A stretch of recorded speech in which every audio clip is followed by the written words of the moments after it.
Hello friends, இன்னைக்கு accounting for profit ஆர்கனைசேஷனில் bad டெப்ஸோட கான்செப்ட் வந்து பார்க்க போகிறோம். பேட் டெப்ஸ்னால் என்னென்னா, ஒரு அமௌண்ட் வந்து நமக்கு ரிகவரே ஆகாது அப்படின்னு கன்ஃபார்மாக தெரிகிற விஷயம் தான் வந்து bad debts.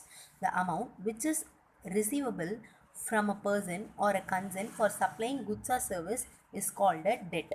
Dead may be classified into bad debts, doubtful debts, good debt. So டெட்னா என்னன்னு சொல்கிறாங்கன்னா, ஒரு பர்சன் கிட்டேருந்து நம்ம குட்ஸ் வந்து சப்ளை பண்ணதுக்காக காசு வர்றதுக்கு பேர் தான் டெட். அதை 3 விதமாக பிரிக்கிறாங்க. Bad debt.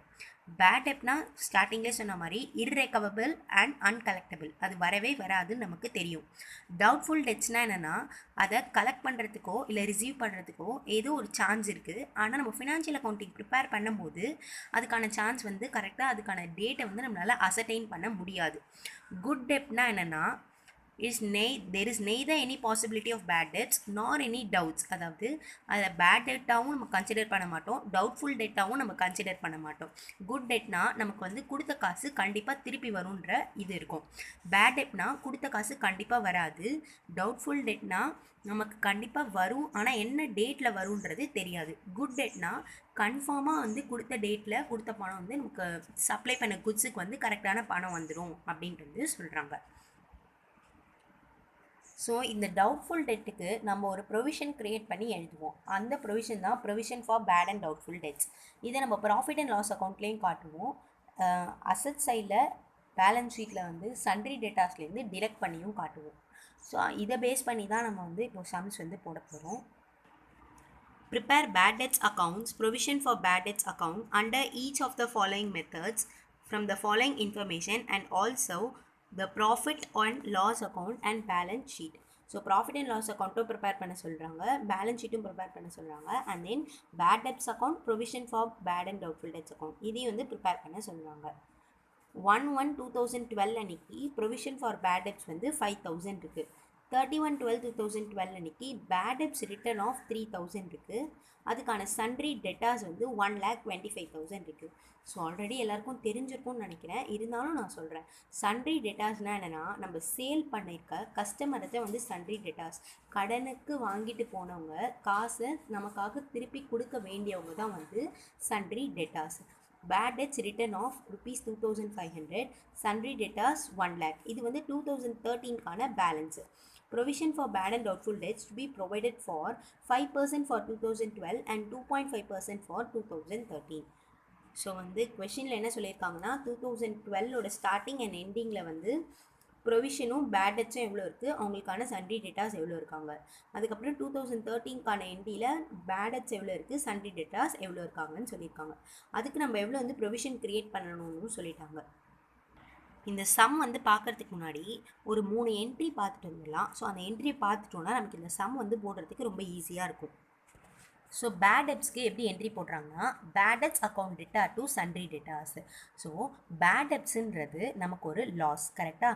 ஸோ நமக்கு நாமினல் அக்கௌண்ட்டில் debit all expenses and losses, credit all incomes and gains. So bad டெப்ஸுன்றது நமக்கு ஒரு லாஸ், அதனால தான் வந்து பேட் டெப்ஸை டெபிட் பண்ணுறோம், debit all expenses and losses. Sundry டெட்டாஸுன்றது நமக்கு ஒரு அசெட், அசெட் வந்து debit balance. So bad debts வரப்போ நமக்கான அசெட் வந்து என்ன ஆகும், கம்மியாகும். ஸோ சன்ட்ரி டெட்டாஸ் வந்து கம்மி ஆகிறதுனால அதுக்கு ஆப்போசிட் எஃபெக்ட் கிரெடிட் கொடுக்குறோம். அதனால தான் bad debts account debtor to sundry debtors. Next வந்து provision for bad and doubtful debts வந்து கிரியேட் பண்ணுறப்போ அதுக்கான என்ட்ரி எப்படி இருக்குன்றதை பார்க்கலாம். Profit and loss account debtor to provision for doubtful debts account. So profit and loss அக்கௌண்ட்னா என்ன, நமக்கு அது ஒரு ப்ராஃபிட் அண்ட் லாஸ் அக்கௌண்ட்டை டெபிட் பண்ணோன்னா நமக்கு என்ன அர்த்தம்னா, அது வந்து எக்ஸ்பென்சஸ் அண்ட் லாஸஸ்னு அர்த்தம். ஏன்னா ப்ராஃபிட் அண்ட் லாஸ் அக்கௌண்ட் நமக்கு என்னது, nominal account. So debit all expenses and losses to provision for bad and doubtful debts account. So doubtful டெட்ஸுன்றது நமக்கு என்னது, ஏதோ ஒன்று வர வேண்டிய நமக்கு ஒரு விஷயம். ஸோ இது வந்து நமக்கு ஒரு லைபிலிட்டியாக நம்ம வந்து கன்சிடர் பண்ணிக்கணும். ஸோ இது வந்து கிரெடிட் பேசிஸ் தான் லைபிலிட்டி இருக்கும். ஸோ அது வந்து இன்க்ரீஸ் ஆகுது. So to provision for doubtful debts account for transferring bad debts. So bad டெப்ஸை வந்து ப்ராஃபிட் அண்ட் லாஸ் அக்கௌண்ட்டுக்கு நம்ம வந்து ட்ரான்ஸ்ஃபர் பண்ணுறோம். அப்போது profit and loss account debtor to bad debts. So profit and loss அக்கௌண்ட்னா நமக்கு நாமினல் அக்கௌண்ட் வரும். So debit all expenses and losses.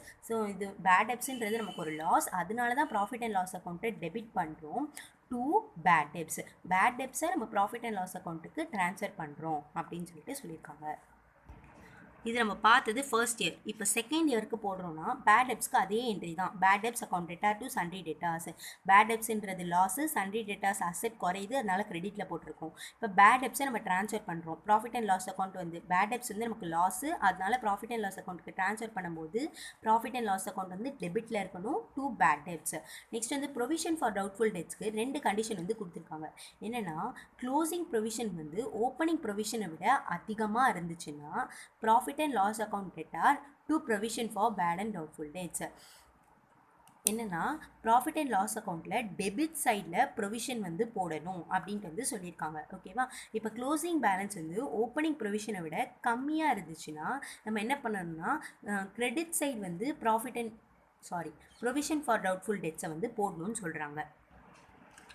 இப்போது எக்ஸாம்பிள், இப்போது ஓப்பனிங் ப்ரொவிஷன் வந்து 5000 இருக்குது, ஆனால் க்ளோசிங் ப்ரொவிஷன் வந்து 8000 இருக்குதுன்னு வச்சுக்கோங்களேன். நமக்கு 5000 தான் வர வேண்டிய காசு, இப்போ அது 8000 அதிகரிக்கிறப்போ என்ன ஆகுது? கடன் இன்னும் அதிகரிக்கிற மாதிரி ஆகுது. அதாவது வராத ஒரு விஷயம் வந்து அதிகரிக்கிற மாதிரி ஆகுது. ஸோ அதை வந்து நம்ம ஒரு லாஸாக கன்சிடர் பண்ணுறோம். அதனால தான் இந்த டெபிட் சைடு வந்து போடுறோம். இப்போ ஓப்பனிங் பேலன்ஸ் வந்து 5000 தான் ஒருத்தவங்க நமக்கு தர வேண்டியதாக இருக்குது, ஆனால் அவங்க வந்து 2000 கொடுத்துட்டாங்க. இப்போ மீதி 3000 தான் அவங்க தரணும். அப்போ 5000ல் அவங்க 2000 கொடுத்துட்டாங்க, மீதி இருக்கிற 3000 தான் அவங்க தரணுன்றப்போ அவங்களுக்கான கணக்கு வந்து கம்மி ஆகுது. ஸோ அப்படி கம்மி ஆகிறப்போ நமக்கு அது ஒரு ப்ராஃபிட்டாக நம்ம கன்சிடர் பண்ணுறோம். அதனால தான் வந்து ப்ராஃபிட் அண்ட் லாஸ் அக்கௌண்ட்டை கிரெடிட் சைட் வந்து நம்ம போடுறோம். ஸோ அது வந்து நம்ம ஒரு இன்கமாக வந்து கருதுகிறோம். ஸோ ஓப்பனிங் பேலன்ஸை விட க்ளோசிங் பேலன்ஸ் அதிகமாக இருந்துச்சுன்னா provision for bad and doubtful debts வந்து ப்ராஃபிட் அண்ட் லாஸ் அக்கௌண்ட்டில் டெபிட் சைட் போடணும். க்ளோசிங் பேலன்ஸ் வந்து ஓப்பனிங் பேலன்ஸோட கம்மியாக இருந்துச்சுன்னா provision for bad and doubtful டெட்ஸை வந்து நம்ம வந்து கிரெடிட் சைடில் போடணும். ஸோ ஃபர்ஸ்ட் வந்து பேட் டெப்ஸ் அக்கௌண்ட் வந்து ப்ரிப்பேர் பண்ண சொல்லியிருக்காங்க, அது வந்து ப்ரிப்பேர் பண்ணிடலாம். ஃபர்ஸ்ட் இயருக்கு 3000 இருக்குது, செகண்ட் இயருக்கு 2500 இருக்குது. நமக்கு என்ட்ரி தெரியும். Bad debts account debtor to sundry debtors 3000 first இயர்க்கானது by provision for bad debts. So இந்த பேலன்ஸை நம்ம வந்து ப்ரொவிஷன் ஃபார் பேட் டெட்ஸ்க்கு வந்து நம்ம ட்ரான்ஸ்ஃபர் பண்ணுறோம் 3000. நெக்ஸ்ட் இயருக்கும் அதே மாதிரி தான். Bad debts account debtor to sundry debtors 2500. இந்த 2500ஐயும் நம்ம ப்ரொவிஷன் ஃபார் பேட் டெப்ஸ் அக்கௌண்ட்டுக்கு ட்ரான்ஸ்ஃபர் பண்ணுறோம்.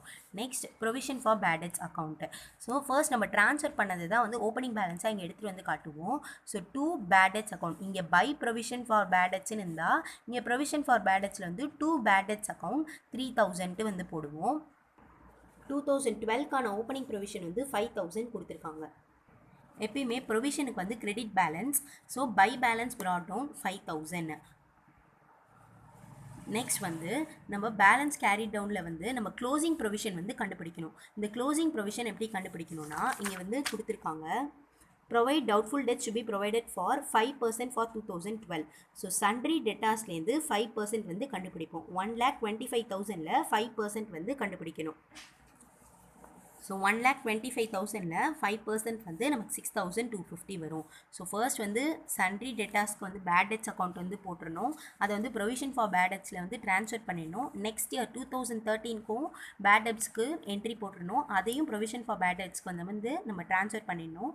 ப்ரொவிஷன் ஃபார் பேட் டெட்ஸ் அக்கௌண்ட்டில் வந்து ஃபர்ஸ்ட் ஓப்பனிங் பேலன்ஸ், எப்பவுமே ப்ரொவிஷன் ஃபார் பேட் டெட்ஸ் வந்து கிரெடிட் பேலன்ஸ் கொண்டது. So opening balance credit side வந்து போடணும் 5000. To bad debts account 3000. Closing balance வந்து அவங்க கொடுத்துருக்க ப்ரொவிஷனை போடணும். 1,25,000ல் 5% கண்டுபிடிப்போம். இதே மாதிரி இந்த வருஷத்தோட க்ளோசிங் பேலன்ஸ் தான் வந்து அடுத்த வருஷத்தோட ஓப்பனிங் பேலன்ஸாக இருக்கும். ஸோ 2012ஓட க்ளோசிங் பேலன்ஸ் வந்து 2013க்கான opening balance. By balance brought down 6,250. To bad debts account 2,500. To balance carry down 1 lakhல 2.5% வந்து கண்டுபிடிப்போம். ஏன் 1 lakhன்னு சொன்னேன்னா 2013க்கான சன்ட்ரி டேட்டாஸ் வந்து 1 lakh, 2012க்கான சன்ட்ரி டேட்டாஸ் வந்து 1,25,000. ஸோ இவங்களுக்கு 5% ப்ரொவைட் பண்ண சொல்லியிருக்காங்க 2012க்கு, ஆனால் 2013க்கு 2.5% வந்து ப்ரொவைட் பண்ண சொல்லியிருக்காங்க. ஸோ 2013க்கான sundry debtors 1 lakh, so 1 lakh into 2.5%. 2,500. So profit and loss account நமக்கு வந்து பேலன்சிங் ஃபிகராக வந்திருக்கும். ஸோ உங்களுக்கு இது புரியும்னு நினைக்கிறேன். ஃபஸ்ட்டு ஓப்பனிங் பேலன்ஸ் எடுத்து எழுதிடுவீங்க. பேட் டெப்ட்ஸ் நம்ம ட்ரான்ஸ்ஃபர் பண்ணதை எடுத்து எழுதிடுவோம். க்ளோசிங் பேலன்ஸ் கொஷின்லேயே கொடுத்துருப்பாங்க. அந்த வருஷத்துக்கான சன்ட்ரி டேட்டாஸில் அந்த பர்சன்டேஜை போட்டு கண்டுபிடிக்கணும். பேலன்சிங் ஃபிகர் வந்து ப்ராஃபிட் அண்ட் லாஸ் அக்கௌண்ட்டாக வந்து இருக்கும். ஸோ வந்து நம்ம டேலி பண்ணி பார்க்கணும். எந்த சைடு அதிகமாக இருக்கோ அதோட ஆப்போசிட்டில் வந்து ப்ராஃபிட் அண்ட் லாஸ் அக்கௌண்ட்டை போடுவோம். அதே மாதிரி போன வருஷத்தோட க்ளோசிங் பேலன்ஸ் இந்த வருஷத்தோட ஓப்பனிங் பேலன்ஸாக எடுத்துகிட்டு வருவோம். Next as usual bad debts போடுவோம். கேரி டவுனில் வந்து கொஷினில் கொடுத்துருக்க பர்சன்டேஜை டேட்டாஸில் வந்து கால்குலேட் பண்ணுவோம். பேலன்சிங் ஃபிகர் நமக்கு வந்து ப்ராஃபிட் அண்ட் லாஸ் அக்கௌண்ட்டாக இருக்கும்.